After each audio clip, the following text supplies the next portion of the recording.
Chaos is brewing in the WNBA, and at the center of it all are two names you've heard countless times this season: Caitlin Clark and Kelsey Mitchell.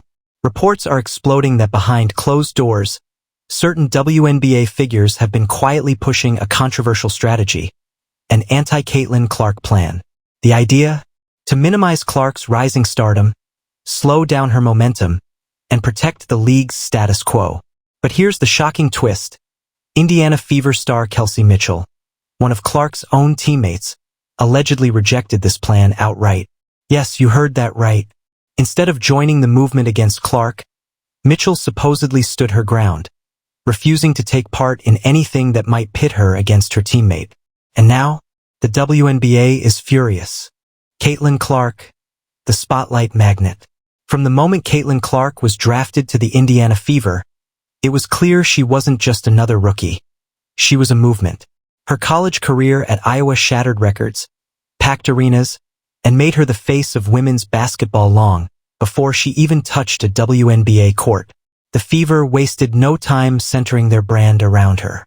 Ticket sales skyrocketed. Merchandise sold out. Every road game became a traveling show, with fans pouring in just to watch Clark's deep three-pointers and fiery competitiveness. But with fame comes friction. Many veterans in the league reportedly grew tired of Clark's overwhelming spotlight. They worked for years, grinding in relative obscurity, only to watch a rookie dominate headlines, TV deals, and endorsement opportunities. Kelsey Mitchell, the veteran guard. Before Caitlin Clark ever arrived in Indiana, Kelsey Mitchell was already the backbone of the Fever. Drafted second overall in 2018, Mitchell spent years carrying the team through losing seasons, becoming their reliable scorer and leader. She wasn't just a player. She was the face of the franchise. Her quick handles, sharp shooting, and ability to create her own offense earned her respect across the league. But because the Fever struggled in the standings, Mitchell never got the mainstream recognition she deserved. Then came Caitlin Clark. Overnight, Mitchell's spotlight dimmed as Clark's stardom exploded. For many veterans, this might have caused resentment. But Mitchell took a different path. Reports claim that when the so-called anti-Caitlin plan was floated, an unspoken agreement among certain voices to temper Clark's rise, Mitchell flat out refused. She recognized Clark's talent, but more importantly, she recognized what Clark meant to the game. The anti-Caitlin Clark plan explained. So what exactly was this mysterious plan? According to insiders, it wasn't a single document or meeting. Instead, it was a growing attitude across parts of the league. Keep Caitlin Clark in check. On the court, that meant physical play. From hard screens to aggressive fouls, defenders were determined to remind Clark that college dominance doesn't guarantee professional success. Off the court, the strategy was subtler. Minimize praise, avoid feeding the hype, and push back against the narrative that Clark was single-handedly saving the WNBA. For many veterans, this was about respect. They wanted Clark to pay her dues, to learn that the league was bigger than one player. But critics saw it differently. They argued it was jealousy, a refusal to embrace the spotlight Clark was bringing to women's basketball. The Fever's internal divide. Inside the Indiana Fever locker room, the arrival of Caitlin Clark shifted everything. Suddenly, media swarmed practices. Post-game interviews focused almost exclusively on her. Even in losses, headlines framed the narrative around Clark's performance. For veterans like Kelsey Mitchell, this was a test of leadership. She could either compete with Clark for attention, or she could guide the team through the turbulence.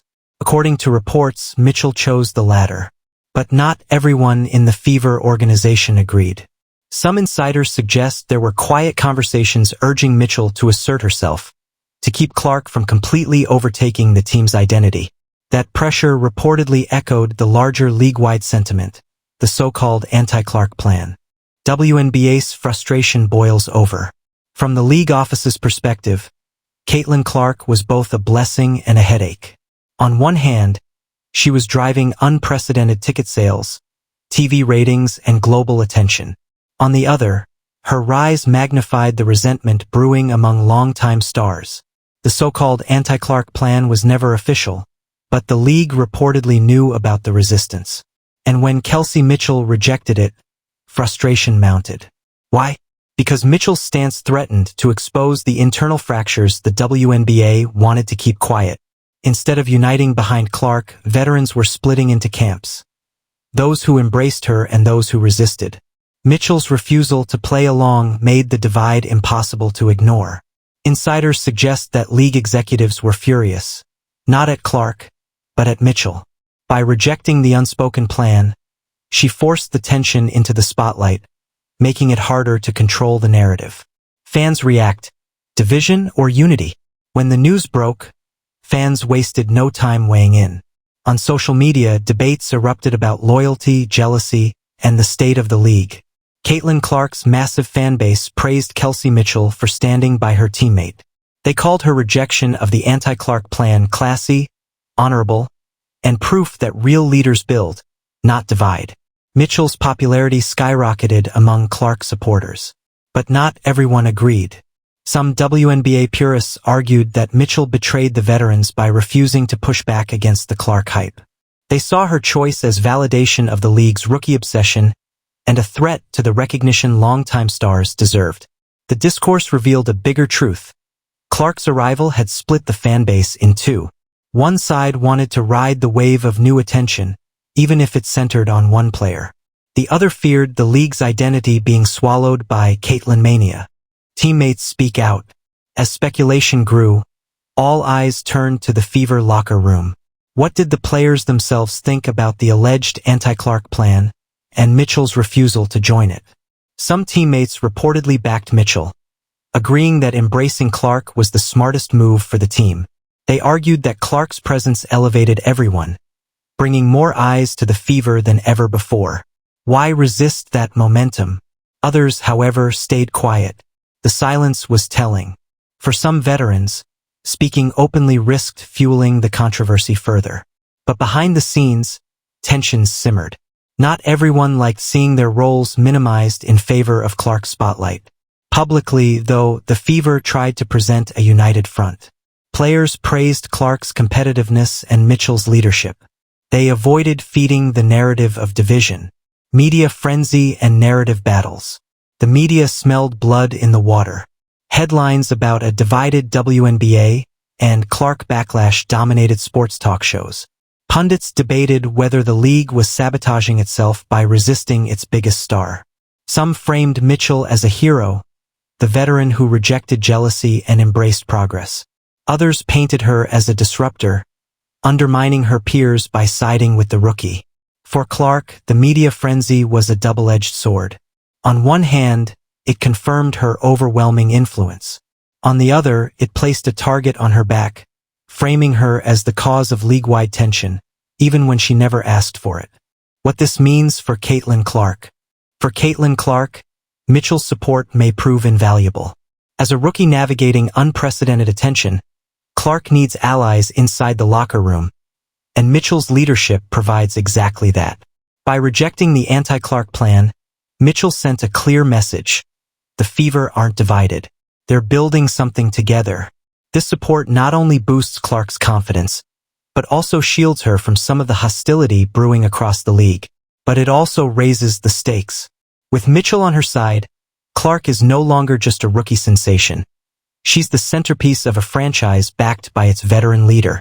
That makes her an even bigger target for opponents determined to test her toughness. The bigger picture. A league at a crossroads. At its core, the Kelsey Mitchell-Caitlin Clark controversy isn't just about two players. It's about the WNBA's identity. For decades, the league has battled for mainstream attention, relying on collective talent rather than individual stardom. Now, Clark represents a new era, where one player can move the needle in ways the league has never seen before. Some see that as salvation. Others see it as a threat. Mitchell's rejection of the anti-Clark plan highlights the crossroads the WNBA faces. Does it embrace the superstar-driven model, allowing figures like Clark to dominate headlines? Or does it resist, clinging to the idea that the league must prioritize equality and balance above all else? There are no easy answers. But one thing is certain: unity will be key. If players can't rally behind shared success, the league risks imploding under the weight of its own divisions.